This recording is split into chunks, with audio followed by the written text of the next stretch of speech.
Hello, friends. I wanted to pick up today on the reading that we had on Sunday from the first two chapters of the book of Exodus, because I think there's some really important lessons that we need to learn there about how courageous God is in standing up for those who are oppressed and subordinated, and also how God stands against those who do the oppression and subordination. It is both an encouragement for us and a warning for us. It's a story about oppression and subversion. In the context is that the Israelites are living in Egypt. They've been there for many years since Joseph moved there with his family. And now in verses 9, 10, 11 of Exodus chapter 1, Pharaoh becomes very threatened by the growth in the number of the Israelite people and perceives them to be a threat. And so he begins to oppress them. Explicitly, these words of oppression are used in Exodus chapter 1. In verse 12, we read that the more that they are oppressed, the more they multiplied and spread. And so there is the sense amongst the people of Israel that we will not allow ourselves to be cowed by the oppression of another authority. They were going to stand up for themselves, and they were going to grow in number and strength. Of course, the response to this from Pharaoh is to become yet more oppressive. In verses 13 and 14, we read words like ruthlessly, bitter, harsh, and ruthless. This is how Pharaoh treated the people of Israel. He really wanted to break their spirit. And so he was ready to do whatever it took to reduce the courage and the resilience of the people of Israel. It went even further than just that. In verses 14 to 16, he issues the command that they must kill all of the boys that get born and only allow the girls to live. Now, the scriptures don't explicitly say why Pharaoh made this judgment, but one has to start thinking about the role of women in war and the way in which women in war are often kept alive so they become sexual chattel for the oppressors. Kill the men who can fight and use the women as sex slaves. And perhaps this was the idea here, that the Israeli women would become sex objects for the Egyptians. It's a pretty gruesome situation for a nation to be in, for Israel living in Egypt in those times. But what we see in the response that comes from the people of Israel is a confidence that God is on their side and a willingness to engage in subversive, deceptive, courageous efforts to ensure the survival of their nation.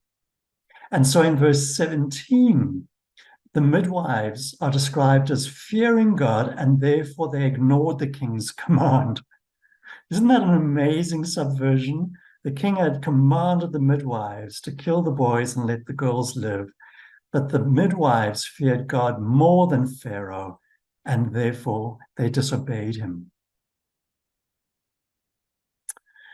The king then challenges them. He calls them in and he demands to know why is this. And the women give him this completely ludicrous explanation. The women of Israel are so vigorous that they just give birth before we even arrive. The kids have just like dropped out of their womb. And the king seems to believe this. And we then read most powerfully in verse 20, and so God was kind to the midwives. Now, here's the thing.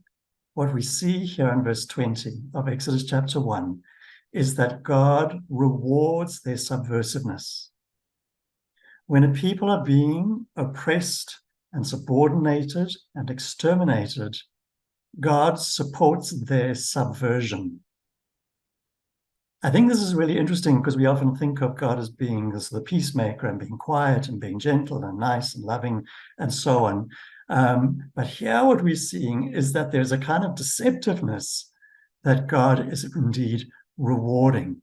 And so the midwives survive and the boys continued to live.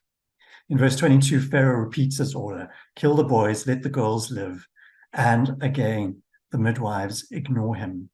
And that leads us then into chapter 2 to the story of Moses, almost like we go from the sort of big macro perspective on the whole nation, all of these Israelites living in Egypt. And then we come down to one specific child, the child Moses. And he is not killed at birth, along with the other boys, but she knows that she needs to do something to protect him. And so Moses' mum hatches a devious, clever, subversive plan, a plan which God endorses and supports and leads eventually to the liberation of the people of Israel from Egypt. She puts him in a little basket, floats him on the water where she knows Pharaoh's daughter is going to go and bath. She sets her own daughter, we don't know how old she was, but she sets her own daughter nearby, and mum scarpers and hides. Pharaoh's daughter finds the baby, decides this is really wonderful. Moses' sister, his older sister, suddenly appears and says, "Oh, I can organize someone to nurse the baby." And Pharaoh's daughter says, "Oh, that's wonderful, fabulous."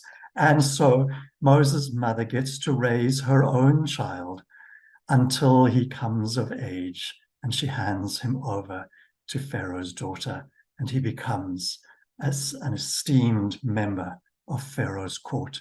Isn't that shrewd and subversive and courageous? So clever, so deceptive. And yet this is the kind of behavior that God endorses. Why? Because God is on the side of the oppressed. He is always on the side of those who are oppressed, whether it is a nation or a subpopulation of a group or an individual in a workplace or another kind of environment. God will stand alongside those who are oppressed, and he will support their resistance, including subversive, deceptive, even dishonest and naughty subversion.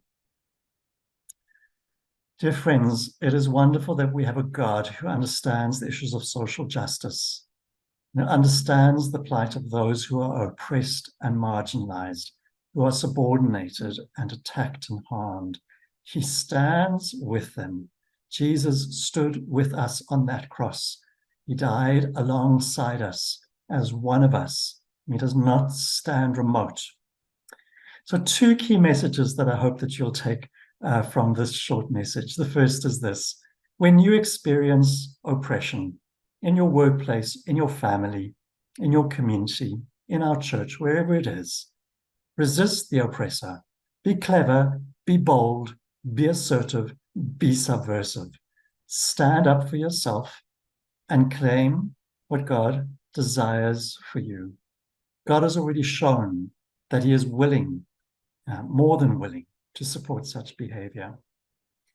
And secondly, there's a warning. If you are an oppressor, if you subordinate your spouse, if you beat them, if you cheat on them, if you treat your children badly, when we oppress other people in the family, in our community, in our workplace, our colleagues, our subordinates in the workplace, you need to know that God is not on your side. He will side with the person who is oppressed. Be warned that the story that we get in Exodus 1 and 2 is a story in which the oppressor is crushed, destroyed by God. He stands with those who are vulnerable against those who exploit their power. Let us make sure we're standing on the right side with God. Amen.